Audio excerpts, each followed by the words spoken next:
ବାହାଘର ପରେ ଏବେ ସହର ଛାଡ଼ି ଏବେ ସ୍ୱାମୀଙ୍କ ସହିତ ଅରୁନ୍ଧତୀ ଦେବିକା ଏବେ ଗାଁରେ ରହୁଛନ୍ତି। ତ ଫ୍ରେଣ୍ଡସ୍, ଆପଣମାନେ ତ ଜାଣିଥିବେ ଯେ ଅରୁନ୍ଧତୀ ଦେବିକାଙ୍କୁ ବେଶ ଭଲ ଭାବରେ ଜାଣିଥିବେ।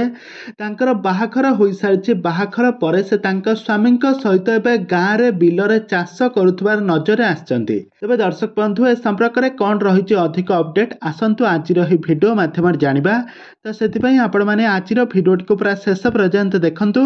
ଆଉ ଏହା ପୂର୍ବରୁ ଯଦି ଆପଣମାନେ ଆମ ଚ୍ୟାନେଲକୁ ସବସ୍କ୍ରାଇବ୍ କରିନାହାନ୍ତି ତାହେଲେ ସବସ୍କ୍ରାଇବ୍ କରି ପାଖରେ ଥିବା ବେଲ୍ ଆଇକନକୁ ଦବାଇ ଦିଅନ୍ତୁ। ତ ଫ୍ରେଣ୍ଡସ୍, ଆପଣମାନେ ଅରୁନ୍ଧତୀ ଦେବିକାଙ୍କୁ ବେଶ ଭଲ ଭାବରେ ଜାଣିଥିବେ। ତାଙ୍କର ଜବରଦସ୍ତ ଅଭିନୟ ଆପଣମାନେ ସମସ୍ତେ ବେଶ ଭଲ ଭାବରେ ଜାଣିଥିବେ।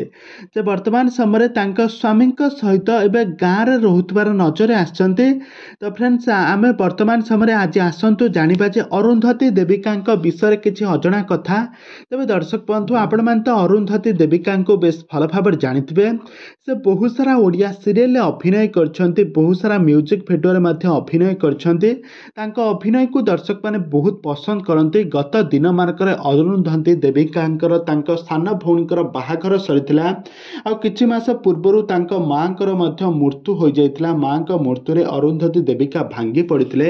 କିନ୍ତୁ ତାଙ୍କର ବାହାଘରଟି ଯେଉଁଠି ତାଙ୍କ ବୟଫ୍ରେଣ୍ଡଙ୍କ ସହିତ ବାହାଘର ଲାଗିଥିଲା, ତାଙ୍କ ମାଆଙ୍କ ମୃତ୍ୟୁ ପରେ ତାଙ୍କ ବିବାହ କ'ଣ ହେଲା କେଜାଣି, ତାଙ୍କର ବିବାହ ବିଚ୍ଛେଦ ହୋଇଥିଲା।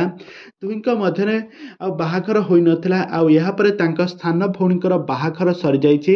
କିନ୍ତୁ ଅରୁନ୍ଧତୀ ଦେବିକା ଏ ପର୍ଯ୍ୟନ୍ତ ବିବାହ କରିନାହାନ୍ତି। ବର୍ତ୍ତମାନ ସମୟରେ ଅରୁନ୍ଧତୀ ଦେବିକାଙ୍କର ଆଗାମୀ ଦିନମାନଙ୍କରେ ଗୋଟେ ନୂଆ ମ୍ୟୁଜିକ୍ ଭିଡ଼ିଓ ରିଲିଜ୍ ହେବା ପାଇଁ ଯାଉଛି। ଏହା ଏକ ବିଲରେ ସୁଟିଂ ହୋଇଥିବାର ନଜରରେ ଆସିଛନ୍ତି। ମଥାରେ ସିନ୍ଦୁର, ହାତରେ ଶଙ୍ଖା, ବେକରେ ମଙ୍ଗଳସୂତ୍ର ପିନ୍ଧି ବିଲ ହୁଡ଼ାରେ ବସି ସ୍ୱାମୀଙ୍କ ପାଇଁ ପଖାଳ ନେଇ ଖାଇବା ପାଇଁ ଦେବାକୁ ଯାଇଛନ୍ତି। ଆଉ ଏହିର ସୁଟିଂ ସେଟ୍ର ଫଟୋ ବର୍ତ୍ତମାନ ସମୟରେ ସୋସିଆଲ ମିଡ଼ିଆରେ ବେଶ ଭାଇରାଲ ହେଉଛି।